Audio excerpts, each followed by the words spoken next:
place. Any new program, I think, would have to meet that, and we have to start budgeting with a, I'm going to say maybe a 5-year window to bring that into place.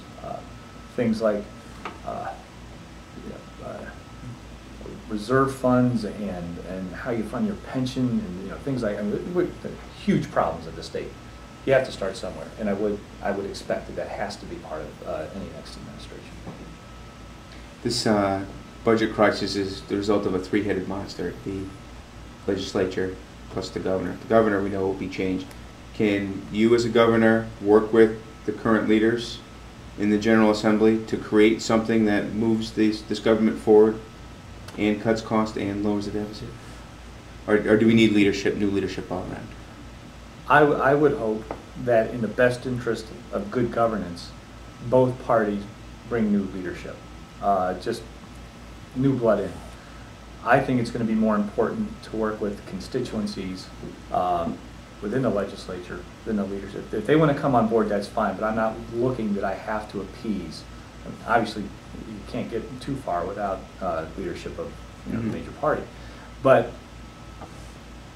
I think that the success of any administration is going to be built on moving the dissatisfaction that exists amongst the electorate up through the legislature and then up through leadership. That again, if there's 10 or 15 or 20 legislators that are willing to break away, maybe not on every issue, but on each issue that says, I am not going to move this agenda forward, I'm not going to march with my party, that's going to force the leadership to start rethinking their positions and getting away from their hardcore stances. There's going to be those stances in the beginning that's just the game they have to play. But they don't want to be on the hook for failure. And I think if their own caucus isn't marching lockstep like they have in the past, they're going to have a more difficult time adhering to their ideologies. Have you found private conversations or meetings, whatever, that there is a willingness to do that? That there is a group willing to break away? Yes. That's in my role as the chairman of the Council of Governments, and in the last couple of sessions where I've been more involved, you really can't be a Republican leader, a municipal leader, and only deal with the Republican electorate, because you have to go too far to find one. So we have work, and I think it's the same thing when you're talking to rank and file with the teachers unions or some of the other municipal unions. There's a willingness within the body to consider change, but they can't break away from their leadership. And I think all they need is someone to lead, and that would have to be the executive. And I think particularly being an independent will make it an easier road to hoe than to follow the leadership of another party.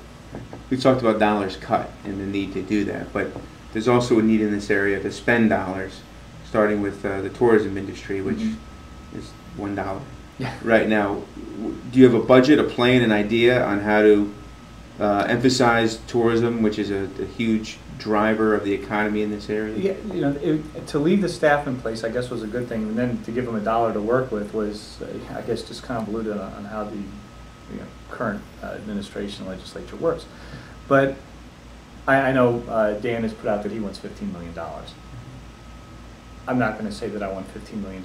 It may be 10, it may be 25. But the thing that I know is that every dollar spent on advertising for tourism benefits the state in a way because they're not having to pay for the infrastructure. I mean, I think that's something different than anything else. It's the private businesses, the restaurants, the attractions, the hotels that are putting their capital at risk. And if the state would just drive some people here, provide the platform to bring our message out to a regional or national area, they're going to get 6% off the top or more than that. So what I'm looking for is a way to take advantage of what has been created out of necessity without a state infrastructure supporting tourism. There have been some very strong local programs and regional programs that have been put together out of necessity by whatever happens to be driving in a certain area. Out our way, we have things like the Essex Steam Train, the Goodspeed Opera House, the Connecticut River is a location in and of itself, and some very strong areas done. But what they don't have is the economic wherewithal to develop a platform to bring that message out to whether it's New England or regionally or out across the country. That's what I think the role of the state needs to be. And I think it's all going to have to be prioritized but somewhere in that area of 10 to 20 million dollars, I think would be able to do a competent job of driving business here, and we're going to see a payoff that would far exceed that, and I think that would be immediate. And to that point, is Massachusetts in a better fiscal situation than Connecticut is? Is Pennsylvania? Is Virginia? Are these states in better fiscal, positions than the state of? Do they not have unemployment? I think we're all challenged. We're seeing their commercials in the state of Connecticut to pull our residents down to their states. Right. Yet we sit here and say, there's $1 going out that's going to bring all of this, to serious attraction. Mm-hmm. So what is it that those states understand that we don't, that you can then bring to the legislature to get funding allocated? How do you go about doing that? Well, there's, from a basic level of understanding, Chester, if you're not familiar with it, That's a quaint little town on the It's river. right. A nice little French restaurant down there. There is, and we make money on tourism. Yeah. We were recently voted the best small town in Connecticut. My operating budget is less for fiscal 2011 than it was for fiscal 2005, a budget that I inherited that has failed. We put priorities in. We have a very strong merchant organization. The town does contribute to adding to advertising regionally. The difference that I see with it's not just with tourism, with our current administration, but I've talked to, for example, I have somebody working on my campaign that's very involved with mass transit in Connecticut. He can't travel to DC to participate in a forum on federal funding for transportation. So we're saving $2,000 so that we can't be at the table for additional federal funding. And I think all along the way we've cut our nose to spite our face that we're not going to put any money towards tourism, yet we all agree that it would generate more than it would cost. And across the board it gets back to these draconian cuts that have nothing to do with value, purpose, or expectation. They're just saying, well, we don't have money, so let's cut it back everywhere. We put $19 billion is enough money to run this state. It's more than enough money to run this state, but we have to start putting it in the right way. Maybe it's something that we've depended too long on the casinos as being what's defined as tourism in Eastern Connecticut. It's not. It's an asset to Eastern Connecticut, but it's not tourism. And when money's easy, you can take your eye off the ball. And we've seen that money has been easy, and we've seen that we've really floated without a direction. Which goes back to, I think, the concern that Ray had. You give somebody $500 billion all of a sudden find a $500 billion pot of gold at the end of the rainbow, it's going to be spent in all the wrong places. And that's evidenced by, prior to having an income tax, we ran this state. Mm-hmm. Prior to having casinos, we ran this state. Right. We have all of these things now, and we can't run this state. Right. What changes? How does the legislature, under your leadership, go, we see the light, now we understand, here's how it's going to go? How do you get them to understand this? In my model, we get them to understand it by taking away their authority and their tools. That goes back to my original premise of taking sales and income tax directly from the state and giving it to the municipalities. So does that get I'm sorry to interrupt, but does that get chopped up just like some of the other funding does? Bridgeport's the largest city in the state, therefore they're going to get the majority of it. Hartford's going to get it, and the giant municipalities get it. And Chester is sitting out there with $2,000 of that $500 million. How do you break that up? No, it's certainly Hartford's not all that good at creating equations to redistribute wealth. I would focus on keeping it as simple as possible. I don't think it could be just per capita based. Maybe per capita with a median household income, or some kind of economic driver, but not what we're seeing now. I mean, Greenwich gets 1/10 of a cent back for every dollar they send to Hartford. Hartford gets $1.50 for every dollar they send back, or somewhere in that area. If the money is identified, and really, I think we can do this, is to, instead of it being just a general state revenue collection redistribution back out, it's easy to identify what comes from you. I mean, everything is by zip code. Your income tax, your sales tax, every tax that comes in by zip code. Some have a lot of income, some have a lot of retail activity. You start making it tied to what you do in your community, that you're seeing a direct benefit, and those funds come there, you're going to be more concerned about how those dollars are spent. What I look at now as a rural municipal leader, I understand that we have an obligation for the common good to help support our urban centers. But what I also see is that because the money is not coming from the urban centers, it's being given to them, it's kind of like your neighbor needing a new roof, but you have to pay for it. So they'll put the roof on, but are they getting the best guy? Are they getting the lowest price? They're going, oh, you know what? Yeah, go ahead, fix my roof. If it doesn't work out, he's got to pay for it again. So we're taking our eye off the ball.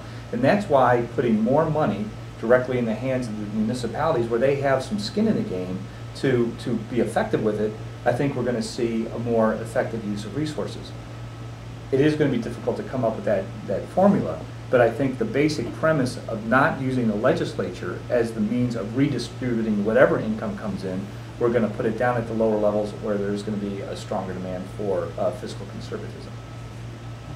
You're going to run for re-election as first, I know you're not thinking in these terms, but the odd that you lose the governor's race, shocking point there. You're going to run for re-election as first selectman next year? I don't know. If you do run, what party are you running under? Independent. You will run under independent? Yeah, I will not run as a Republican.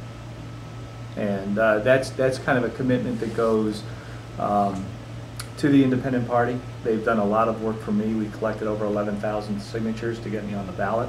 As I said, I helped form a third party during the last election.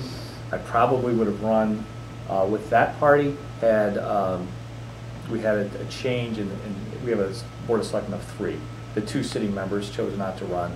I have a pretty hardcore Republican as my running mate, and there was no way he was going to change. Looking down the road, if I can assist the independent party by running as a municipal leader, getting elected as a municipal leader, I think that'll help forward their debate and ballot access and spreading out a base for them to operate from.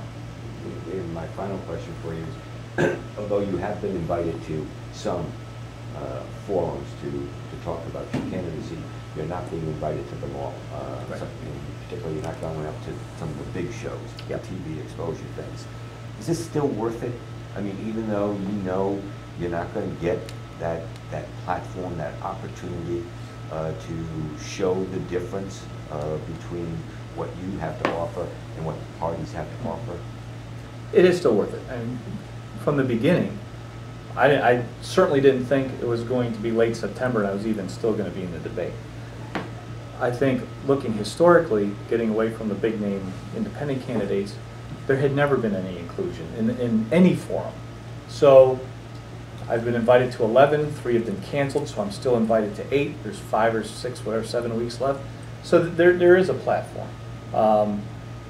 I understand the realities and the politics that goes into the televised debates. I understand the pressures that the other candidates put on. That's nothing new. If there's an incumbent, the incumbent runs the show. The challenger, has to pretty much acquiesce to whatever those demands are.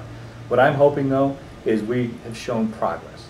That there is another voice in the debate, a voice that is heard louder than has been heard in the past, and that a year, 2 years, 4 years, as the election cycles run out, that it will attract more people to get involved.